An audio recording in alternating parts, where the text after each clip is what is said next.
It's famously been said that if you can make it in New York, you can make it anywhere. And this new guard of up-and-coming fashion designers is doing just that. The cast of energetic, refreshing designers this season, ranging from the newest household names like Gabriela Hearst and Ulla Johnson to emerging talents like Peter Do, are each redefining what New York fashion looks like. Oola Johnson held her show in one of New York's most iconic landmarks, the New York Public Library. The live performance from musical artist Papa Rod blended 60s soul and hip-hop, creating this perfect soundtrack for the glamorous yet wearable, cool style that is making Oola's collection one of the most sought-after among New York women. Filled with bright colors and optimistic energy, Gabriela Hearst's collection, sewn right here in New York's Garment District, was a celebration of gender curiosity and androgyny.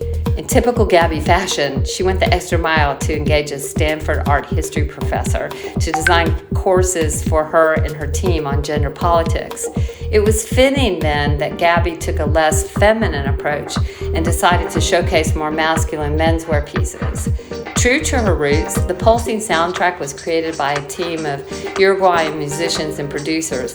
Overall, it was a strong reminder of Gabby's affinity for collaboration and sustainability. Khaite Holstein, whose namesake collection Khaite took a much grittier, edgier feel than in previous collections. I actually met Khaite years ago when this hardworking young woman was making sweet, uber-short mini dresses. It's so great to see her maturing into this new strength and confident way of seeing how women should dress. Victor Glemaud embraced the city by being the first designer to show in the recently updated Monahan train station. Victor's joyful and bright designs have an optimistic energy, mirroring the hopeful spirit of New York emerging after 2 really rough years of lockdown.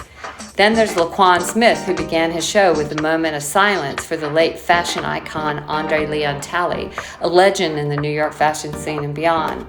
The show continued with a sexy and alluring collection, reaffirming his vision of the new American glamour. Peter Do's collection was by no means any less grown up. The collection was titled Foundation and cemented the language of the brand with this elegant and refined offering.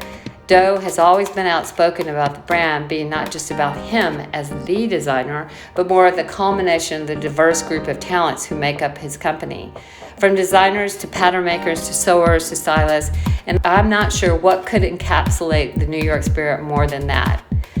Then Christopher Rogers, on the other hand, opted not to show his season's collection on the runway, as shows can be both really costly and time-consuming. He smartly decided to focus his efforts instead on lookbooks and e-commerce, a choice many talented designers are making. Focusing on the business, making responsible product, and nurturing their communities is a focus every designer should have when making any decision these days. So in the end, I'm so impressed with this illustrious New York crew, and of course many others not mentioned. With these bright talents at the helm of New York, I feel sure fashion is in very good hands. I'm Julie Gilhart, and this is Julie's Pick.